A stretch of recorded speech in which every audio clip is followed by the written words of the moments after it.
Hey guys, and welcome back to the workshop.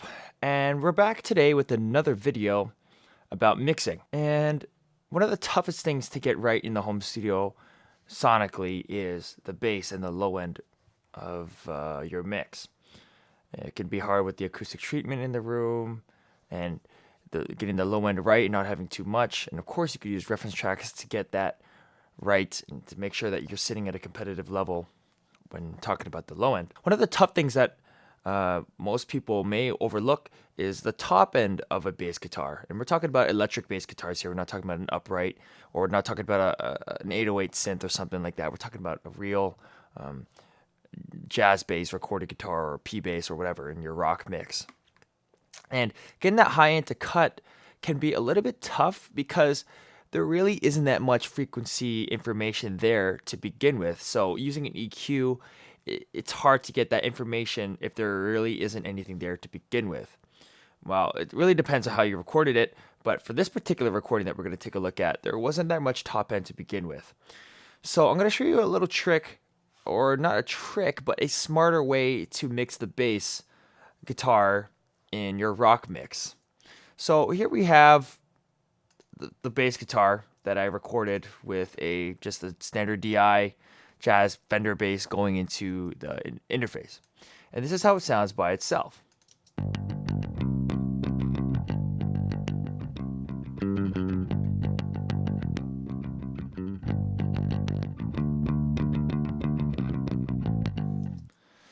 So fine, it sounds great, whatever. It's a DI, nothing really that special. It's not going through an amp sim or anything like that. It's your basic DI. And most of the times you might be receiving tracks that just have the bass DI because a lot of people can't really, record a giant 8x10 Ampeg SVT in their bedroom at any time of the day. So using a bass, and you could throw on an amp simulator or whatever on here. But for this particular track, we just do the tape emulation, which I always have running. And we have my VMR are running through this. And we have an EQ. And let's try and sculpt this a little bit after hearing it in the mix, how it sounds.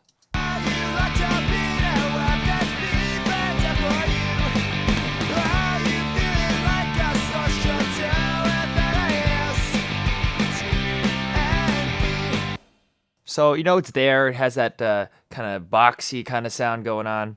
And there's not that much top end cutting through because the guitars are taking up that mid-rangey top end 4K area. And you don't want to cut out the guitars for the bass tone. You want them to complement each other. Let's see what happens when I try to EQ it.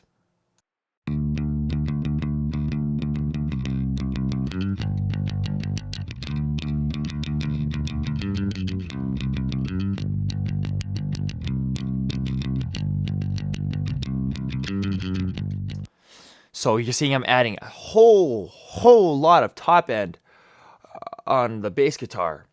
13 dB of the mid-range and about almost 15 on the FGN on the top end, just to get it to cut through. And we're gonna see if it cut through the mix by adding these boosts.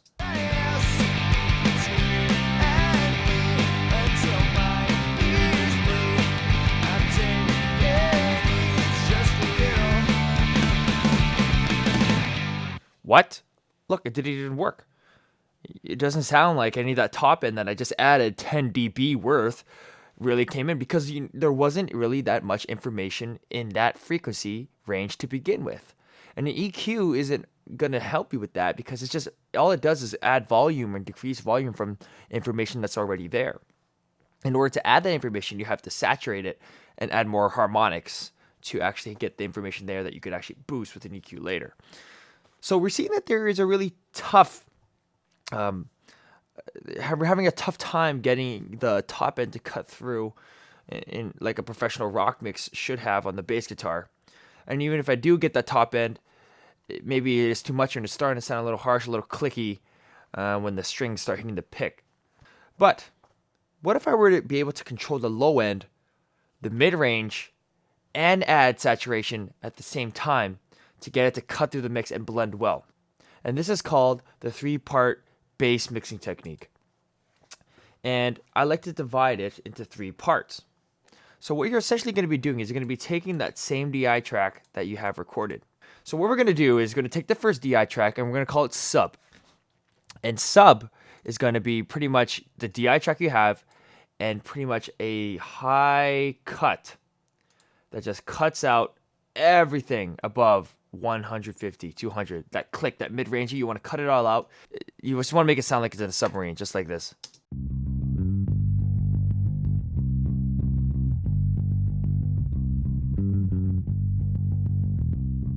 You want to make it sound that's the submarine, because this is going to be pretty much the beef of your signal. It's going to be the sub, the low end that you can control with just the fader. You don't have to boost it with the EQ or throw on your best harmonic sub bass enhancer. It's all just controlled this way, and you can control your low end with the fader. And then you're going to add another one by duplicating that, and you'll get something called the grit channel. And the grit channel is essentially the same thing, but this time I'm going to add like a little amp sim on top of it to get a little bit of the grit of the channel. You don't want to drive it too hard and make it a distortion. We're going to get to that later. You just want to have that grit, that top end, the top end of the signal that you're going to have for your bass guitar. You know, throw on a little bit of crunch, then a little drive. And this is how this sounds by itself.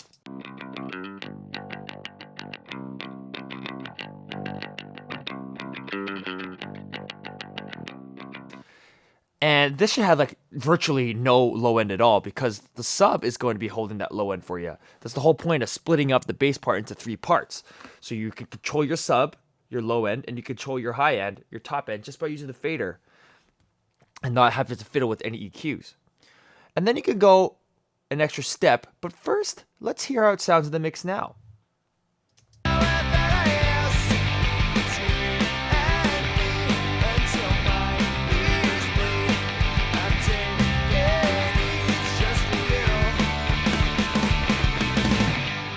There's already more top end that's more present, and I didn't really have to do anything. All I had to do was just bring up my fader and separate the 2 parts, because I could control it that way. And if it doesn't sound like there's a lot of low end, you just add more low end.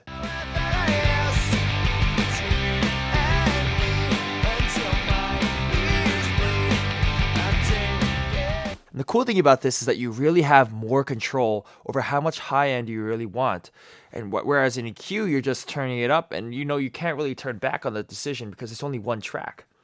So this way is a really easy way to balance your bass guitar. Let's take a look how it sounded before and after.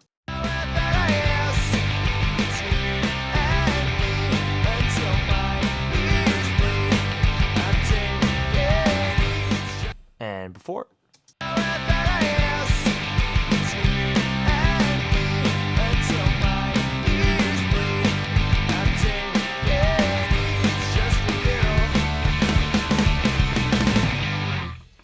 So it's a lot easier to control the high end.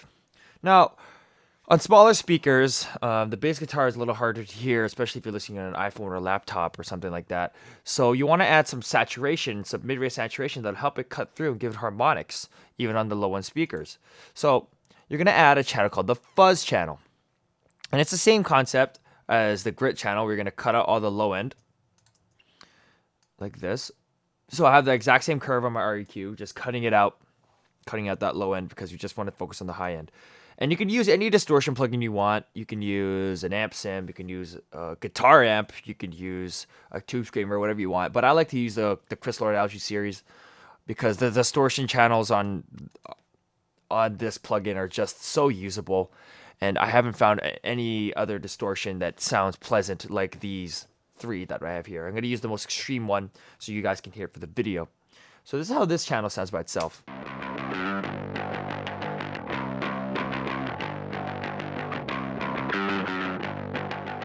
So it's very, very crunchy. But what happens when you combine it with the other channels?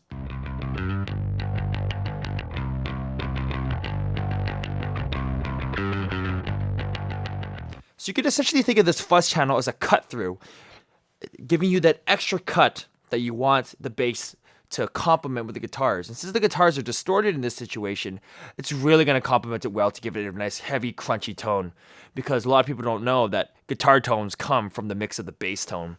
So let's hear how this sounds with the mix.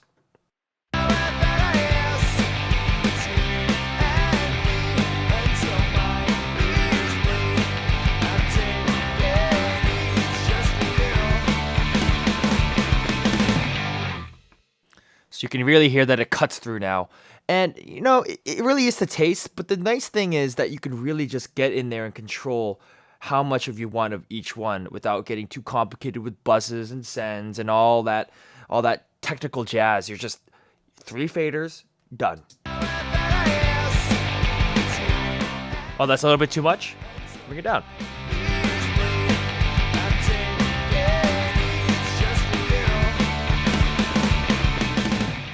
And it really helps you cut through the mix. Let's hear how it sounded again from before.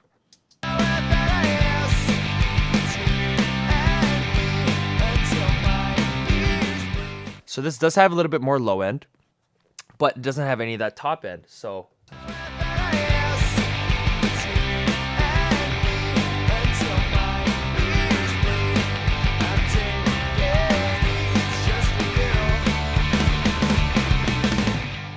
there, I got my low end back just by EQing the subsection only, by partitioning my bass guitar and just, boosting that low end that I wanted with the FGN and compressing that to make it nice and balanced so it's not wobbling everywhere. It's going to be nice and focused with the bass signal.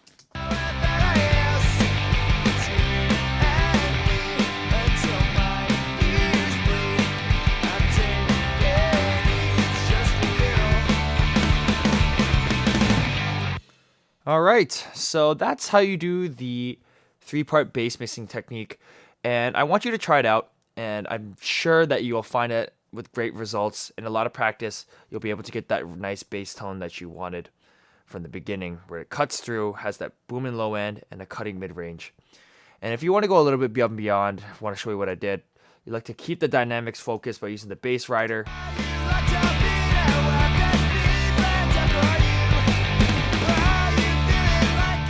And then, just cutting out the little boxy mid-range that you get from the grit and fuzz channels that it will bring. So you just cut those out in the mid-range around 600, 800, and the 1500 area. And then compress it with a fast attack. Faster means fatter. You want a fat bass, just go fast attack on the 1176 or the CLA2A or whatever your stock plugin. Doesn't really matter. So, yeah. This has been the workshop, episode 3, and I'll see you guys next time. Happy mixing.